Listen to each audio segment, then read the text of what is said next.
The resemblance was impossible to ignore.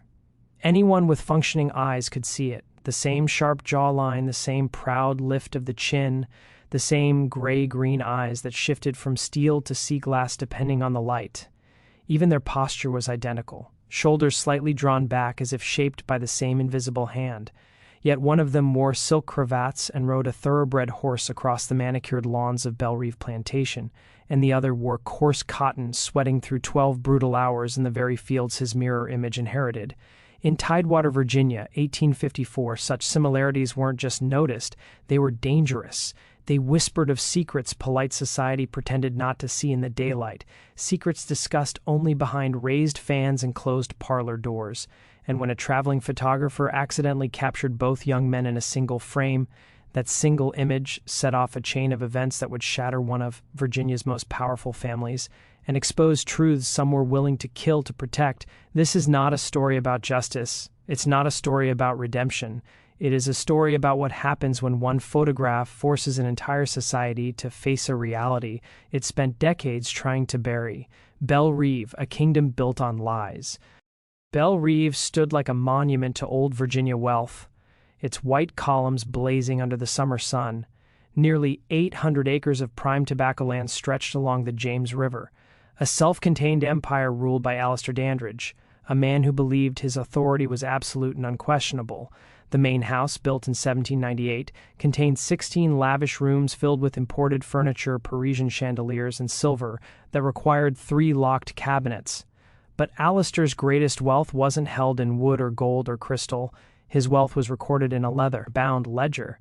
63 human beings, each assigned a monetary value, each reduced to property. Alistair Dandridge, 47, was tall, with thinning brown hair he tried unsuccessfully to disguise. His broad, whiskey-flushed face was unmistakable, but it was his gray-green eyes that truly marked him, the Dandridge eyes. They stared from every portrait in the house, cold and commanding. 23 years earlier, he had married Evelyn Fairfax, a union arranged to merge aristocratic lineage with new money. She was 17, silent, frightened, and trained to obey. He was 24, ambitious, strategic, and already thinking about how her family name could expand his influence. Their son Thomas was born less than a year later, handsome, educated, well-mannered, and carrying those same unmistakable gray-green eyes. By 1854, Thomas had returned home from the University of Virginia.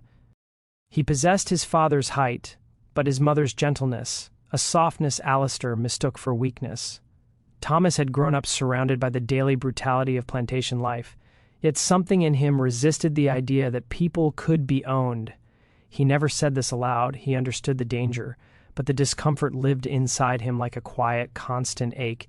And then came the photograph, the picture that captured Thomas and the enslaved young man who looked exactly like him, the image that made denial impossible, the image that cracked Belle Reve open from the inside, the image that exposed a truth Alistair Dandridge had spent 2 decades burying.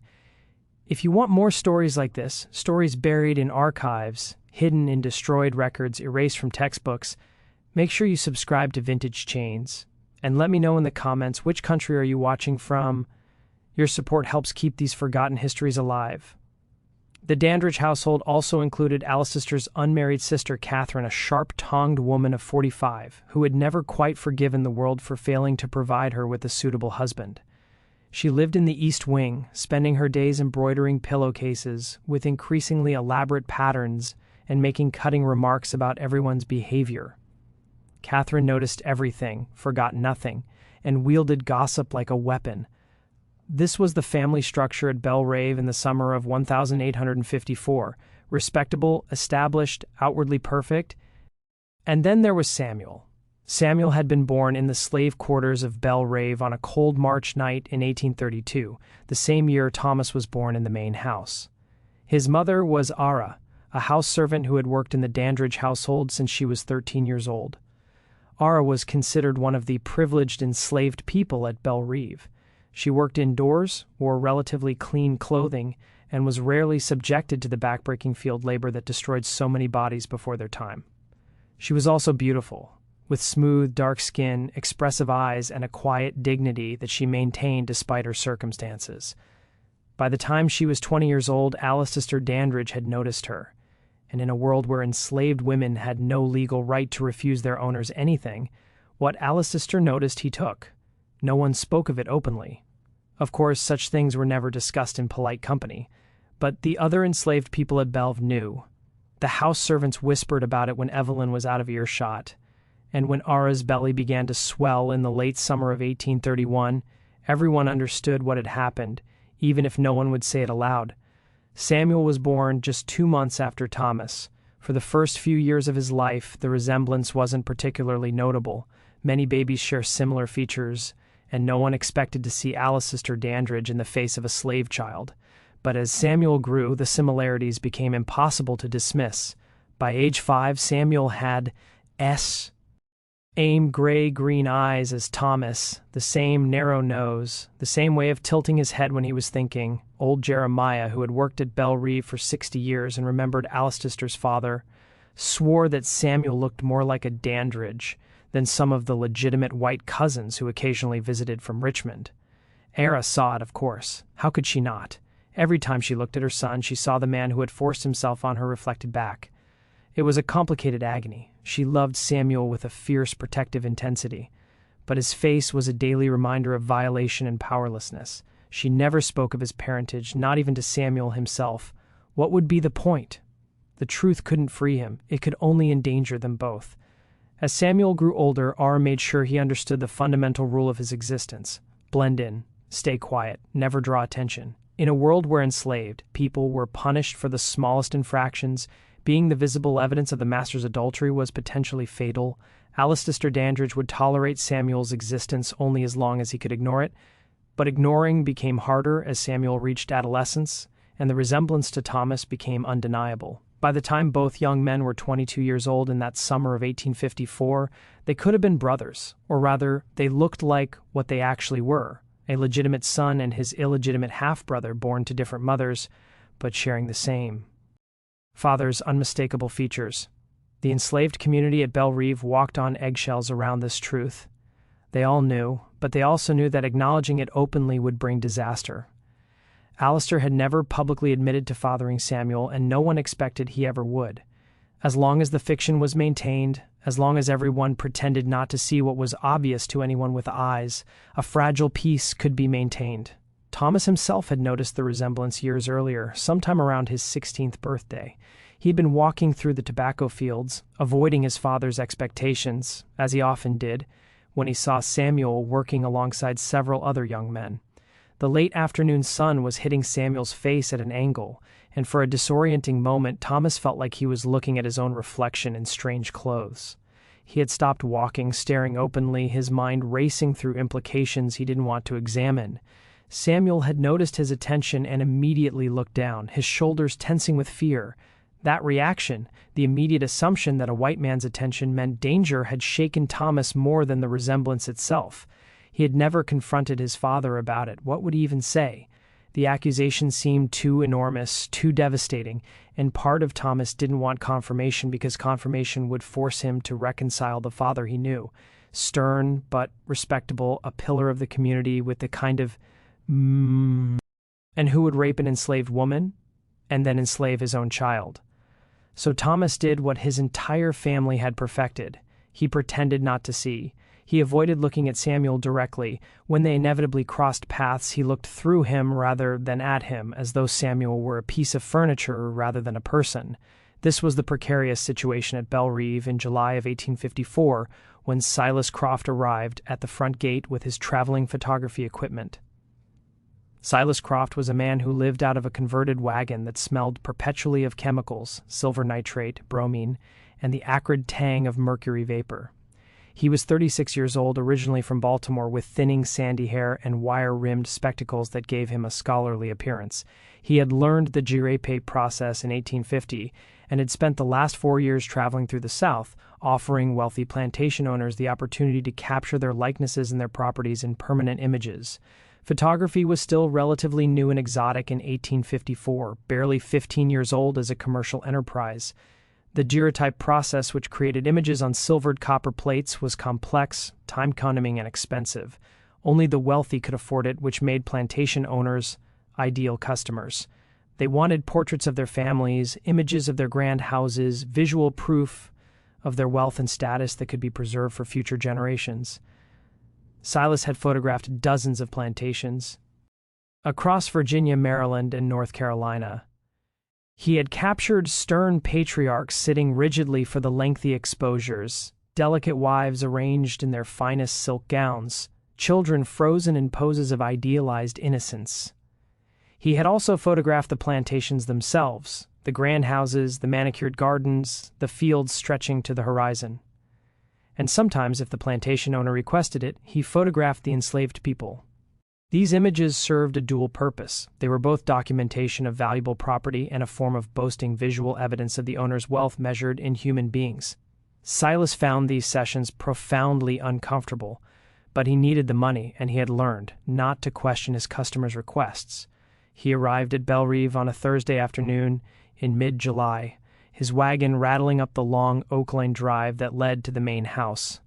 Alistair Dandridge had sent for him 3 weeks earlier after seeing some of Silas's work at a neighboring plantation. The Dandridges wanted a formal family portrait. Alistair, Evelyn, Thomas, and Catherine arranged in front of the house. They also wanted photographs of the main house from various angles, images that could be sent to relatives in Richmond and Norfolk, as evidence of Bellerive's magnificence. Silas set up his equipment on the front lawn, a process that took nearly 2 hours. The jerry-eyed camera was a large, unwieldy contraption mounted on a sturdy tripod. Creating images required preparing. Silver-plated copper sheets with iodine vapor in a specialized box, exposing them in the camera for anywhere from 3 to 15 minutes depending on the light, and then developing them with heated mercury vapor, a process that was both dangerous and requiring of precise timing. The family portrait was scheduled for Saturday morning when the light would be optimal, but Silas spent Friday setting up test shots, examining angles, and ensuring his equipment was functioning properly. This was when things began to go wrong, or perhaps right, depending on one's perspective. Silas was testing the light and exposure times in the late afternoon, positioning his camera to capture the front facade of the house. He wanted to ensure the white columns wouldn't be overexposed in the bright summer sun. As he was adjusting his equipment, setting up what he thought would be a simple architectural shot, several people crossed through his field of view. This wasn't unusual. Life on a plantation didn't stop for photography. Enslaved people were constantly moving about, carrying water, tending gardens, performing the endless labor required to maintain a property like Bellerive. Silas had learned to simply wait them out, letting them pass before triggering his exposures. But this time, he didn't wait quite long enough. He had just removed the lens cap to begin the exposure when 2 young men walked into frame from different directions. One, Thomas, wearing a fine linen shirt and walking with the relaxed company. Infidence of someone who owned the ground beneath his feet, approached from the main house. The other, Samuel, carrying a basket of kindling and moving with the careful anonymity of someone trying not to be noticed, came from the direction of the dependencies. They crossed paths perhaps 15 feet from each other, neither looking at the other, both visible in the frame for perhaps 20 seconds before continuing in their respective directions. It wasn't enough time for a clear portrait. The Jurée process required absolute stillness to avoid blurring, but it was enough to capture their general forms, their profiles, their silhouettes against the White House. Silas didn't think much of it at the time. It was just a test exposure, not intended for delivery to the customer. He would develop it that evening to check his chemical mixtures and exposure times, then discard it before creating the real photographs the next day.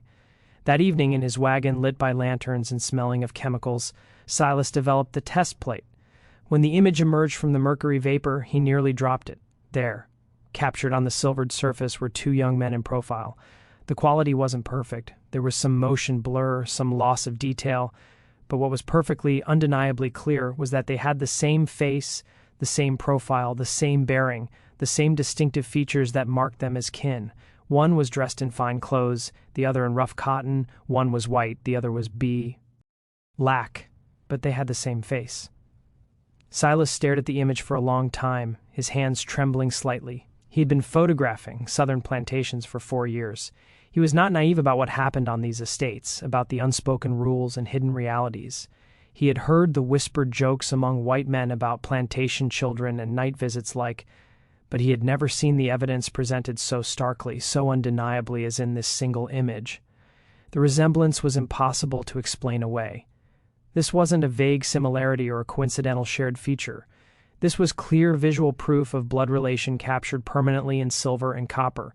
Silas understood immediately that the daguerreotype in his hands was dangerous. If the Dandridge family saw it, there would be hell to pay, probably literally for the enslaved young man and his mother. If word got out, if this image circulated, it would destroy the Dandridge family's reputation. His first instinct was to destroy it immediately, smash the plate, melt it down, pretended it had never existed. But Silas didn't destroy it. Instead, he wrapped it carefully in cloth and tucked it into the bottom of his equipment chest. He told himself he would get rid of it later after he left Belle Reve. He told himself he was just being cautious, keeping it hidden until he was safely away from the plantation. The truth was more complicated. Some part of Silas, the part that had grown increasingly disgusted with what he witnessed on his travels, the part that hated being complicit in documenting the wealth built on human suffering, wanted to keep the evidence, wanted proof to exist that the system was built on hypocrisy and lies. He didn't know what he would do with the image, but he couldn't quite bring himself to destroy it. The next morning, Silas created the formal family portrait that Alistair Dandridge had commissioned.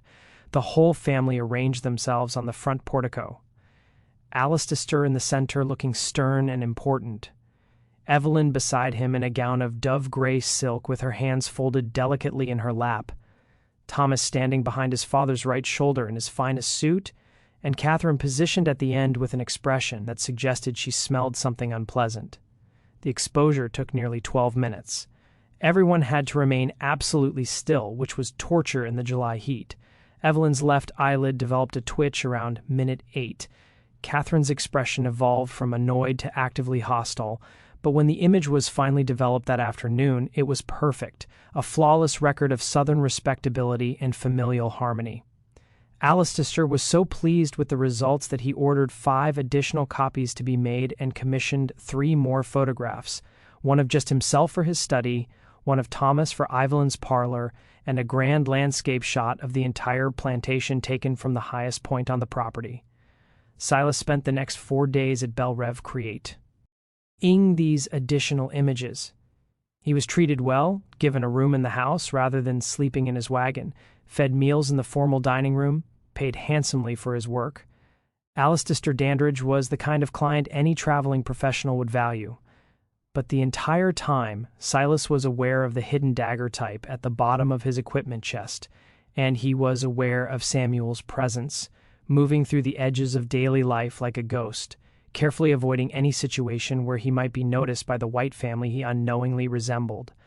On his final evening at Belle Reve, Silas saw something that would haunt him for years. He was packing his equipment in the fading twilight when he noticed Thomas standing alone on the second-floor balcony, staring out over the tobacco fields, and in the fields barely visible in the dimming light. Samuel was working late, using the last of the daylight to finish some task. From Silas's angle, he could see both of them in profile against the sunset. The legitimate son above, the enslaved son below. Same face, different worlds. Thomas must have seen Samuel too, must have noticed the parallel because Silas saw him grip the balcony railing so hard his knuckles went white. Then Thomas turned abruptly and disappeared back into the house. Silas packed the last of his equipment and left Belle Reve the next morning with payment in hand and a dangerous secret in his wagon. He told himself he would destroy the compromising daguerreotype as he reached the next town. He told himself this repeatedly as he traveled through Virginia heading north toward Maryland, but he still didn't destroy it. Silas Croft reached Petersburg, Virginia 3 days after leaving Belle Reve. He had picked up 2 more commissions along the way, a merchant family's portrait in a small town whose name he immediately forgot and a durée pape of a deceased infant, one of those heartbreaking post-mortem photographs that were common in an era when childhood mortality was devastatingly high.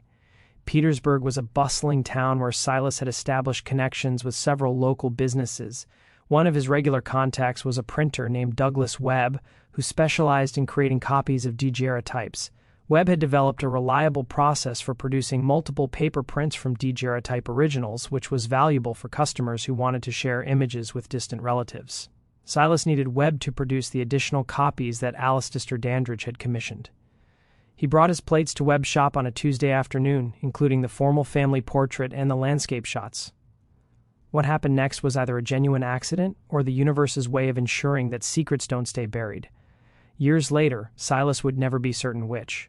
As Silas was unpacking his plates in Webb's workshop, showing him which images needed to be reproduced, one of the wrapped daguerreotypes slipped from his equipment case and fell to the floor. The cloth came partially unwrapped, revealing the edge of the hidden test shot, the one showing Thomas and Samuel in the same frame. Webb, helpful as always, picked it up before Silas could stop him. "Careful with that one," Silas said quickly, reaching for it. "It's just a test exposure, damaged, not for reproduction." But Webb had already glimpsed enough of the image to be curious. "Let me see. Might be salvageable." He unwrapped it fully before Silas could intervene. Webb was a man who had looked at thousands of photographic images in his career. He had developed an eye for composition, for quality, for unusual or noteworthy content, and what he saw in this particular daguerreotype made him go very still. "Jesus Christ," he said softly. "It's nothing," Silas said, trying to take the plate back. "Like I said, just a damage test. I'll dispose of it." But Webb was still staring at it, his eyes moving between the two figures captured in silver. "Do you know who these people are?" Silas hesitated. "One of them is Thomas Dandridge. The other is someone who was passing through the frame during the test exposure." Webb looked up at him with an expression Silas couldn't quite read. "They could be twins. I know. You know what this means, right? What this image suggests." "I know," Silas repeated, "which is why I'm going to destroy it as soon as I finish your commission." Webb carefully rewrapped the daguerreotype and handed it back. For a moment, neither man spoke. Then Webb said quietly, "My younger brother is an abolitionist. He publishes a newsletter in Philadelphia. Images like this, they could be powerful ammunition for the cause." Silas felt his stomach drop. "No, absolutely not. I'm a professional photographer. I can't be involved in anything political. It would destroy my business. No one in the South would ever hire me again." "I'm not suggesting you be involved," Webb said. "I'm just saying if a copy of that image somehow found its way to Philadelphia, if it got published with a description of what it depicts, it would force people to confront what actually happens on these plantations. The hypocrisy, the reality of enslaved children fathered by their own masters. And it would probably get the people in that image killed," Silas shot back. "The mother, the young man, maybe others." "You think Alistair Dandridge would let that kind of exposure go unpunished?" Webb nodded slowly. "You're right. I'm sorry I shouldn't have suggested it." They completed the transaction in uncomfortable silence. Webb produced the copies of the formal Dandridge portraits, charging his usual rate and accepting payment without further comment about the hidden daguerreotype. Silas left the shop believing the matter was closed. He was wrong. Douglas Webb was not a particularly political man by nature. He ran a printing business, attended church on Sundays, and generally avoided controversy. But his younger brother, Marcus Webb, was a different sort entirely. Marcus had left Petersburg 8 years earlier to attend seminary in Philadelphia. While there, he had fallen in with the passionate abolitionists who made Pennsylvania a center of anti-slavery activism.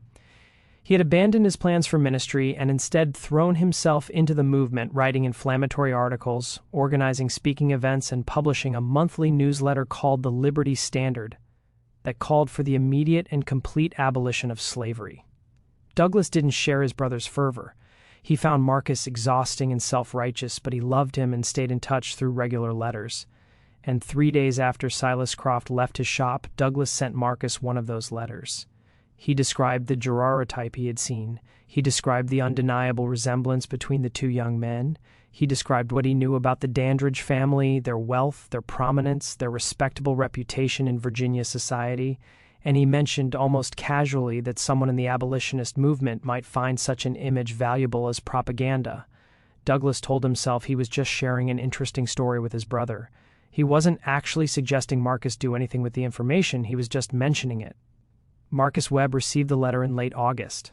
By early September, he had traveled to Petersburg under false pretenses, claiming to be visiting family, which was technically true, and convinced Douglas to make a single copy of the daguerreotype. Douglas resisted at first, citing all the same concerns Silas had raised, but Marcus was persuasive in that intense moral certainty way that true believers often are. "This is evidence," Marcus argued. "This is proof of the system's fundamental evil. A man fathers a child, then enslaves that child, makes him work in his fields, denies his very humanity, and respectable society pretends not to see it because acknowledging it would be uncomfortable. This image forces people to see. It will put these people in danger, Douglas countered. They're already in danger every day of their lives, Marcus said. They're enslaved. What greater danger exists? It was a terrible argument, callous and disconnected from reality, but it worked on some level. Douglas made the copy, just one. He told himself he was doing it for the cause, but really he was doing it because Marcus wouldn't stop pestering him until he did. Marcus took the copy back to Philadelphia. He showed it to other abolitionists, and in October of 1854, the Liberty Standard published a full-page article titled "The Sons of the South," a daguerreotype exposes slavery's hidden shame. The article included a reproduced image, not a perfect copy of the original daguerre, but close enough to show the two young men and their undeniable resemblance. It included a detailed description of Belle Reve, Alistair Dandridge, and the circumstances under which the photograph was taken. It included inflammatory rhetoric about the moral bankruptcy of a system that allowed fathers to enslave their own children. The Liberty Standard had a circulation of about 800 copies, mostly in Pennsylvania, New York, and Massachusetts. It was read primarily by people who already opposed slavery, people who nodded along and felt their existing beliefs confirmed, but 800 copies can travel far. They get passed around, discussed, excerpted in other publications. They find their way into unexpected hands. By November, a copy had reached Richmond. By December, someone in Norfolk had seen it and recognized the Dandridge name. And by January of 1855, whispered rumors were circulating through Tidewater, Virginia's social circles, asking uncomfortable questions about the family at Belle Reve. The first person to bring the rumors directly to the Dandridge family was Catherine, Alistair's unmarried sister. She had heard about it at a church social in early January from Beatrice Caldwell, a distant cousin who lived in Norfolk and who had a particular talent for delivering devastating information with a smile. "My dear Catherine," Beatrice had said, settling herself into a chair with obvious satisfaction at the gossip she was about to share. "I thought you should know that some rather distressing rumors have been circulating about your family, about Alistair specifically." Catherine had felt her stomach tighten. "What sort of rumors?" "Well, it seems some abolitionist publication up north has gotten hold of a photograph. They're calling it proof of your brother's indiscretions. They're saying one of your slaves bears an unmistakable resemblance to Thomas." The room had seemed to tilt. Catherine had, of course, noticed Samuel's resemblance to Thomas years ago. She wasn't blind, but noticing was different from having it acknowledged, discussed, publicized. "That's absurd," she had said automatically, her voice sharp.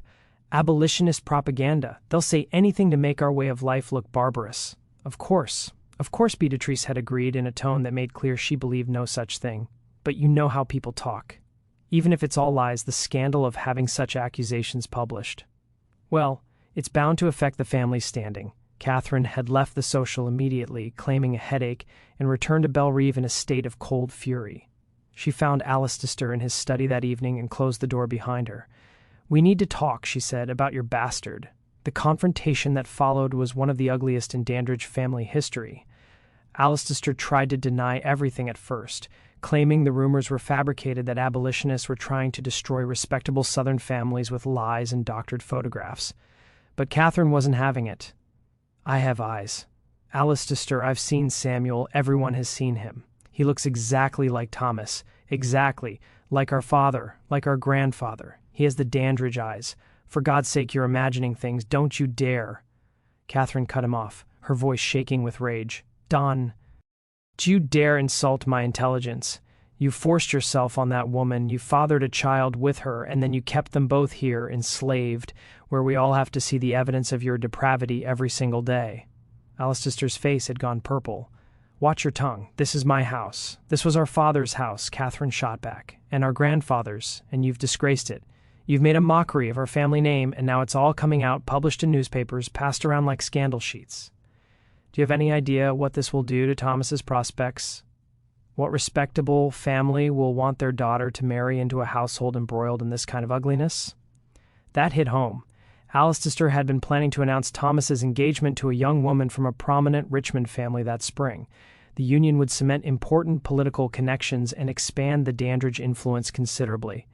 "But if scandal surrounded the family name, what do you suggest?" he asked finally, his voice tight. "Get rid of him," Catherine said immediately. "Sell Samuel, sell him south to Georgia or Alabama, where no one knows about this ridiculous photograph. Get him out of Virginia. Let people forget what he looks like. And his mother. Sell her too. Sell them both together if you must, but get them away from here. It's the only way to make this go away." Alistair considered this. It was a practical solution. Enslaved people were sold away from their birthplaces every day. No one would think twice about it. But there was a complication Catherine didn't know about. A complication Alistair had never told anyone. He had promised Ara years ago in a moment of guilt-stricken weakness that he would never sell Samuel. It had been a stupid promise made after he had visited the slave quarters in the night and found her holding their infant son. She had looked at him with such profound despair that something in him had cracked. "I won't sell him," he had whispered. "Or you, I promise." It was the only kindness he had ever shown her, and it was barely even kindness, more like a slightly less terrible cruelty. But he had meant it at the time. Now, 23 years later, that promise had become an enormous liability. "I'll think about it," he told Catherine. She looked at him with disgust. "You're still protecting her, aren't you? After everything, after the shame this has brought on us, you're still protecting your Negro. Get out," Alistair said quietly. Catherine left, slamming the door hard enough to rattle the paintings on the walls. Evelyn Dandridge had not been present for this conversation, but she heard about it anyway. The enslaved house servants heard everything that happened in the main house. They were invisible to white people in the way furniture was invisible, present, but not considered capable of judgment or memory. And the house servants talked among themselves. By the next morning, Evelyn knew that Catherine had confronted Alistair. She knew what the rumors were claiming. She knew that a photograph existed somewhere that provided visual evidence of what she had suspected, but never acknowledged for over 20 years. Evelyn was 52 years old that winter. She had been married to Alistair for 23 years. She had spent those years managing his household, raising his son, entertaining his guests, and maintaining the flawless facade of respectability that her social position demanded. And she had spent all those years pretending not to know that her husband had raped an enslaved woman and fathered a child who worked in their fields. She had seen Samuel, of course, had noticed the resemblance, but she had perfected the art of not seeing, of looking past uncomfortable truths, of maintaining plausible deniability. It was a skill that many Southern white women of her class had mastered. The ability to know and not know simultaneously, to live with betrayal by simply refusing to acknowledge it existed. But a photograph changed everything. Visual evidence couldn't be ignored the same way whispered suspicions could, and knowing that strangers in Philadelphia and Norfolk and Richmond were looking at that image, seeing what it revealed, discussing her humiliation, that was intolerable. Evelyn had not confronted Alistair about his affairs in more than 15 years. She had learned early in their marriage that such confrontations accomplished nothing except making her seem hysterical and shrewish. Southern manhood gave Alistair the right to do whatever he wanted with enslaved women. And Southern womanhood gave Evelyn the responsibility to pretend it wasn't happening. But the rules changed when the affair became public. When it threatened their family's social position, when it affected Thomas, she found Alistair in his study 2 days after Catherine's confrontation. "We need to discuss our son's future," she said, her voice calm and controlled in that way that signaled barely suppressed fury. Alistair looked up from his papers wearily. "What about it? The Birmingham family has withdrawn their daughter from consideration as a bride for Thomas." The color drained from Alistair's face. The Birminghams were the Richmond family he had been negotiating with for months. The planned marriage was supposed to be announced at a major social event in March. "Why?" he asked, though he already knew. "They cited concerns about family reputation," Evelyn said. "They didn't specify further, but I'm certain you can guess the nature of their concerns." Alistair said nothing. "This is going to destroy him," Evelyn continued. "Our son, the legitimate son you actually claim, his prospects, his future, his standing in society, all of it will be tainted by this scandal. Because you couldn't control your base appetites, because you had to force yourself on a woman who couldn't refuse you." "Evelyn, I'm not finished." She cut him off. "For 23 years I have maintained this household. I have managed your home, raised your son, entertained your Asak. Yeats, and presented a perfect face to society. I have done everything expected of me, and you have repaid me with humiliation. It was decades ago, and yet the evidence still walks around our property every day, Evelyn said coldly. The evidence is 22 years old and has your face. How exactly am I supposed to pretend that doesn't exist when there's a photograph of it being passed around abolitionist circles?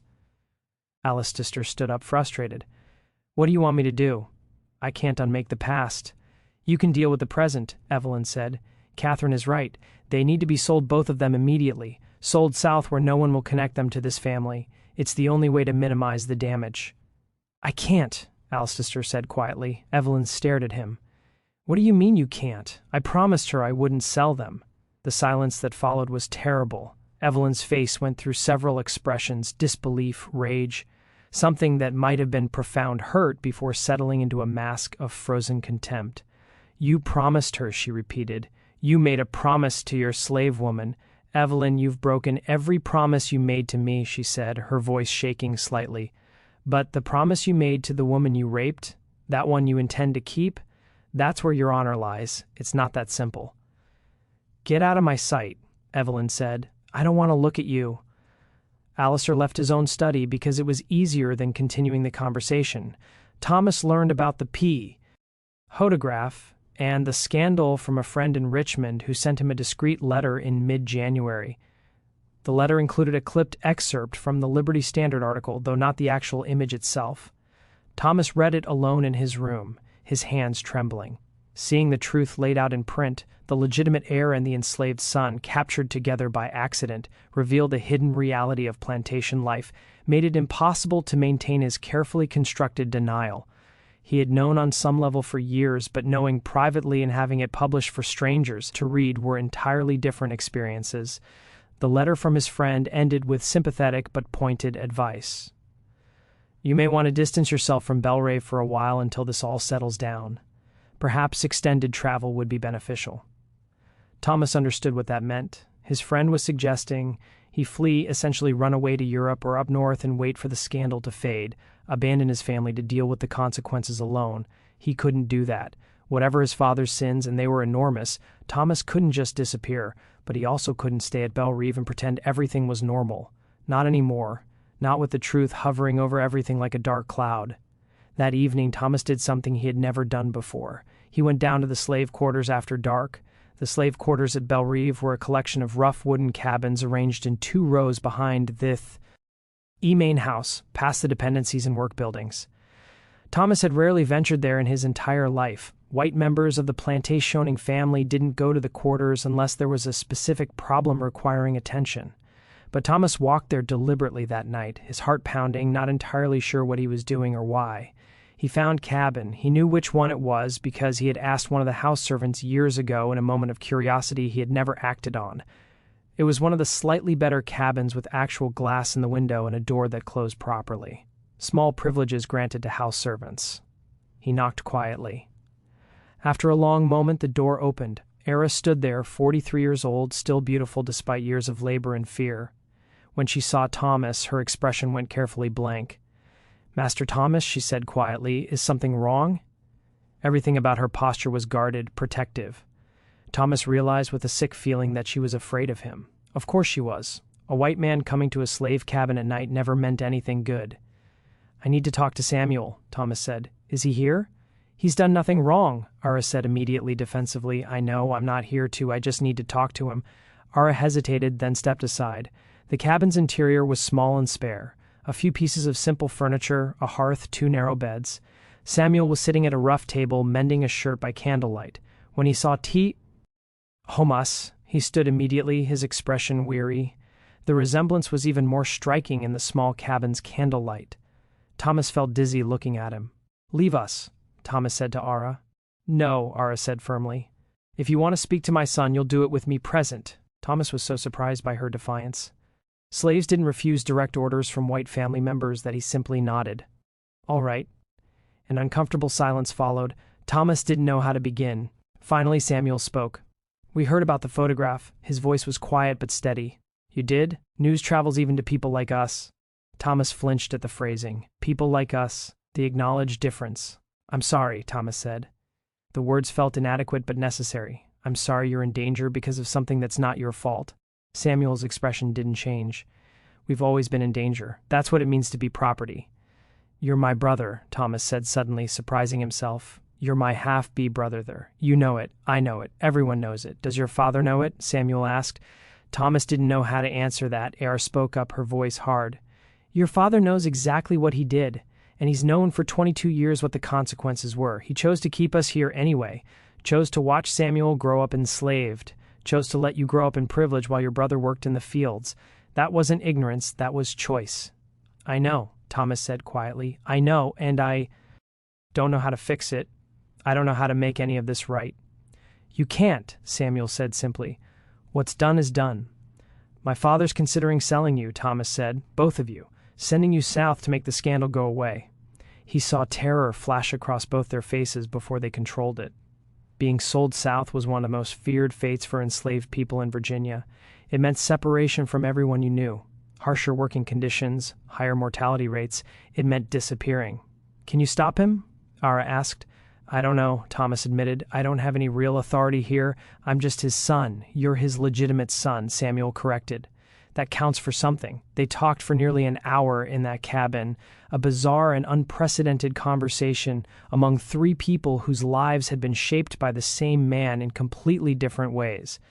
Thomas learned things about Samuel's life that shamed him, the casual cruelties, the constant fear, the way every day required a careful performance of subservience just to survive.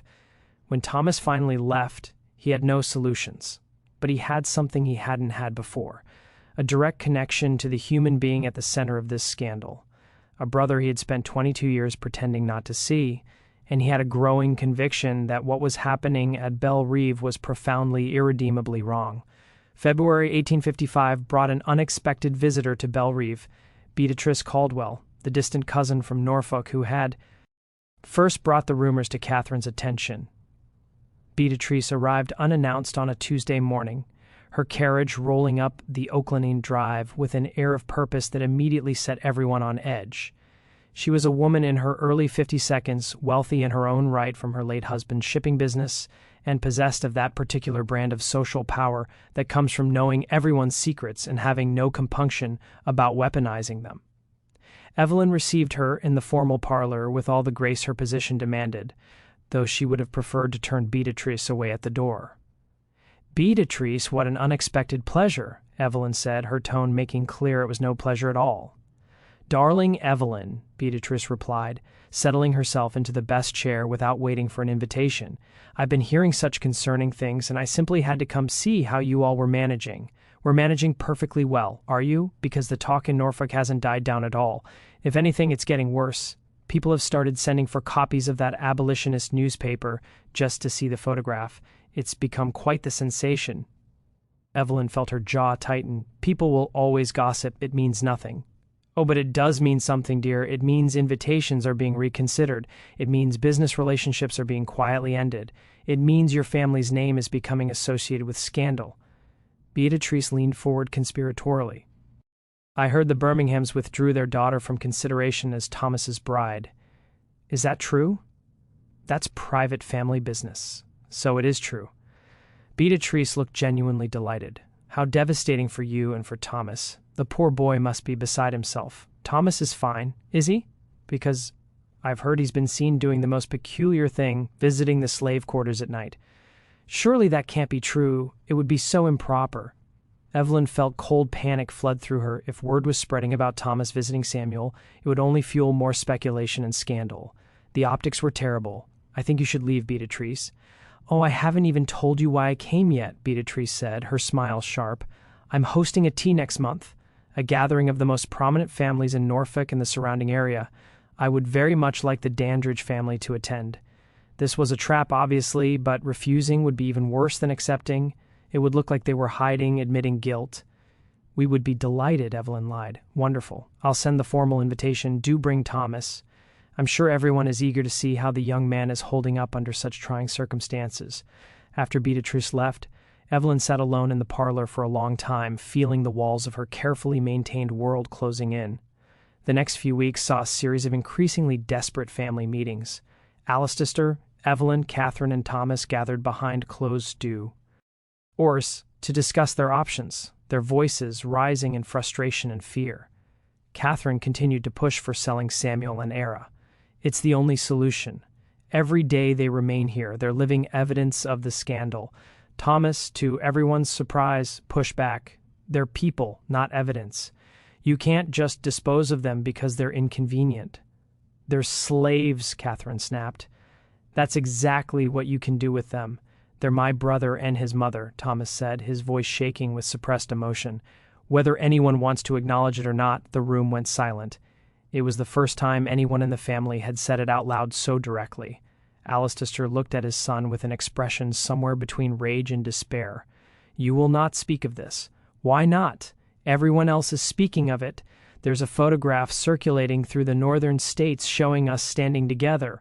What exactly am I not supposed to say? Thomas, enough, Evelyn said sharply. But Thomas was past being silenced. No, not enough. We've all been pretending for years, pretending we don't see it, pretending it didn't happen. But it did happen. And Samuel has paid for father's sins every day of his life while we've lived in comfort. That's the truth, whether it's convenient or not. Your youthful righteousness is touching but useless, Catherine said coldly. The question isn't what's morally correct. The question is how to protect this family's reputation. By selling my brother Lee livestock. By doing what's necessary, Alistair finally spoke, his voice heavy. The decision is mine to make, and I've decided they stay. Everyone stared at him. You can't be serious, Catherine said. I made a promise years ago, and despite everything, I intend to keep it. You're going to destroy this family for a promise made to a slave woman. Catherine's voice was shrill with disbelief. This family is already destroyed, Alistair said quietly. Selling them won't fix that. It'll just add more sin to the pile. It was perhaps the closest Alistair Dandridge had ever come to acknowledging remorse, but it was too little, far too late. The tea at Beatrice Caldwell's Norfolk estate took place on the first Saturday in March. The Dandridge family arrived together in their finest carriage, dressed immaculately, presenting a united front of respectability. It was an ambush. The gathering included about 30 women from prominent Virginia families, all of whom had ostensibly come for refined conversation and delicate refreshments. But the moment the Dandridges arrived, the atmosphere shifted. Conversation stopped mid-sentence, heads turned, eyes assessed and judged. Beatrice greeted them with effusive warmth that was entirely performative. The Dandridges, how wonderful that you could join us. Please come in. Everyone is so eager to see you. The tea proceeded with all the formal rituals, pouring, stirring delicate bites of cake, but the conversation was pointed, designed to draw blood. One woman asked Evelyn with false concern, "How are you managing, dear? All this dreadful gossip must be so trying." Another turned to Thomas and said, "I understand you've been taking a special interest in the welfare of your family's slaves. How progressive of you." The questions kept coming, each one carefully phrased to sound innocent, while actually being viciously pointed. It was a masterclass in Southern passive aggression, the particular skill of destroying someone while maintaining plausible deniability about one's intentions. Then Beatrice dealt the final blow. "I have something I thought might interest everyone," she announced during a lull in conversation. She produced a folded newspaper from beside her chair, a copy of the Liberty Standard with its inflammatory article and the reproduced photograph. "This has been circulating in certain circles," she said. "I managed to acquire a copy. It makes such fascinating claims about our dear friends, the Dandridges." She proceeded to read excerpts aloud, her voice dripping with false sympathy, the article's descriptions of Alistair's assault on AAR, the detailed comparison of Thomas and Samuel's features, the accusations of moral bankruptcy and hypocrisy. Evelyn sat frozen, her teacup suspended halfway to her lips, unable to move or speak. Thomas had gone pale, his hands clenched in his lap. Catherine looked murderous. When Beatrice finished reading, she looked up with wide, innocent eyes. "Of course, I'm sure it's all abolitionist lies, but the photograph itself is quite striking. The resemblance is remarkable, wouldn't you say?" She passed the newspaper around the room. Woman after woman looked at the photograph, their expressions ranging from shock to disgust to barely concealed satisfaction at witnessing such a spectacular fall from grace. Thomas stood abruptly. "We're leaving, but you've barely touched your tea," Beatrice protested with false concern. "We're leaving now," Thomas repeated, his voice tight with barely controlled rage. The Dandridge family left Beatrix's estate in silence, their humiliation complete and public. The ride back to Belrive was silent for the first hour. Then Evelyn spoke, her voice eerily calm. "This can't continue. What do you propose?" Alcester asked wearily. "I'm taking Catherine and moving to my sister's house in Charleston. I will not remain in this house with you. I will not continue to be humiliated by your past actions, Evelyn. I'm not negotiating, Allister. I'm informing you of my decision. You can keep your plantation, your slaves, your bastard son, and your promises. I'm leaving. Mother, wait." Thomas started. "You'll need to decide where your loyalties lie," Evelyn said, looking at her son. "You can come with us and distance yourself from this scandal, or you can stay here with your father and be dragged down with him." Thomas looked between his parents, torn. "I can't just abandon." "Abandon who?" Evelyn cut him off. "Your father after what he's done. Or are you more concerned about abandoning your newfound brother in the slave quarters?" The contempt in her voice was withering. "I don't know," Thomas admitted quietly. "Then figure it out," Evelyn said. "You have until tomorrow morning." That night Thomas made his decision. He went to his father's study where Alcester sat alone drinking whiskey in the dark. "I'm staying," Thomas said from the doorway. Alcester looked up, surprised. "Your mother is leaving because she can't face the truth. I understand that. But running away won't change what happened. It won't make Samuel any less my brother." "You're throwing away your future," Allister said. "Your social prospects, your political ambitions, all of it maybe. But I can't build a future on pretending certain people don't exist. That's what you did. And look where it got you," Allister flinched. "What do you want from me, an apology? Would that fix anything?" "No," Thomas said. "But mission papers would." Allister stared at him. "You want me to free them? I want you to do the right thing for once. Free Samuel and Era.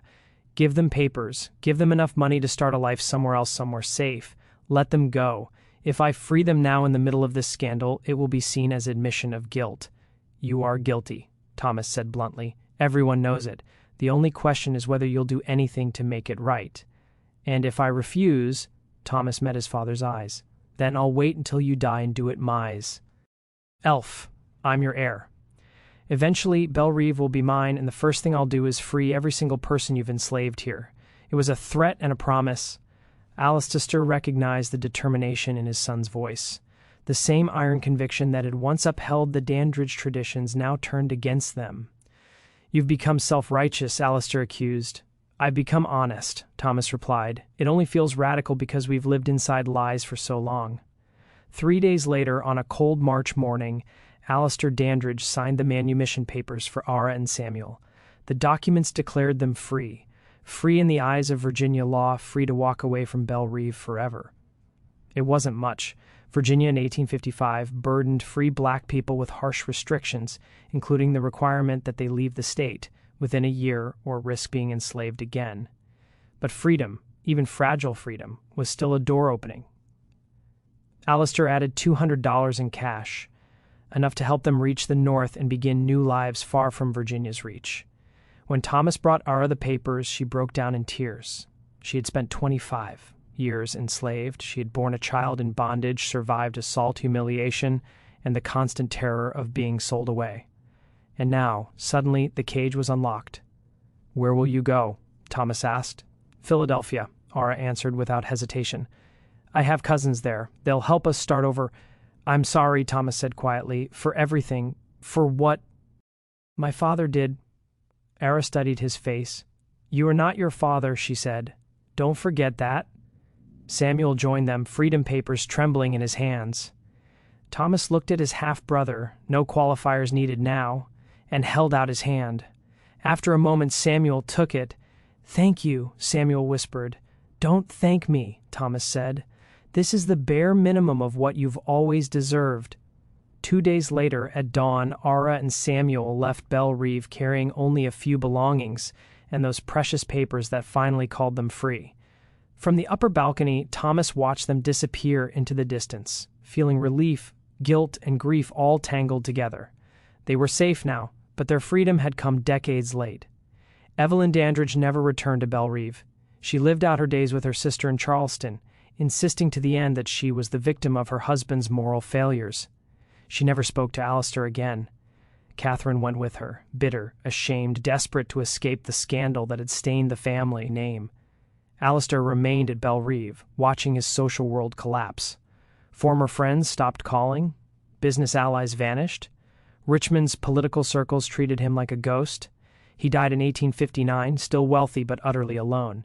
His reputation ruined by a photograph he could never outrun. Thomas inherited Belrive and kept his promise.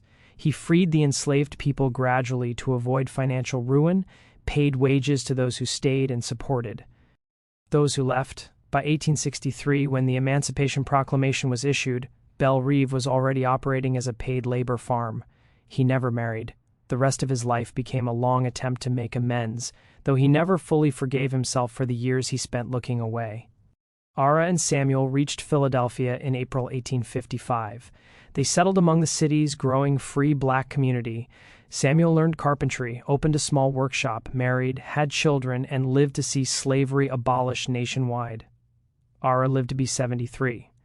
In her final years, she mentioned Belrive only in fragments, memories too sharp to hold for long. The daguerreotype that started everything, the image Silas Croft captured by accident, was eventually destroyed. When Silas learned what chaos his photograph had unleashed, he shattered the plate in guilt and horror, but the copies survived. The image circulated for years in abolitionist networks, published as propaganda exposing the hypocrisy of slaveholding families. Even after the Civil War, it would appear in historical collections under the quiet label, Two Sons of the South. Seen today, the photograph reveals far more than a family scandal. It exposes the core lie of American slavery, that race decided freedom or bondage, even when bloodlines were shared, even when faces reflected the same ancestry. The resemblance between Thomas and Samuel was not unusual. It existed on plantations across the South, wherever enslaved women lived under their owners' power. What was unusual was that it was captured, documented, undeniable, permanent. One photograph forced people to face what they had been trained not to see, and once seen, it could never be unseen. That was its power. That was why it shattered the Dandridge legacy. And that is why, more than 170 years later, the story still echoes. Because some truths, once brought into the light, refuse to be buried again, no matter how desperately others may try.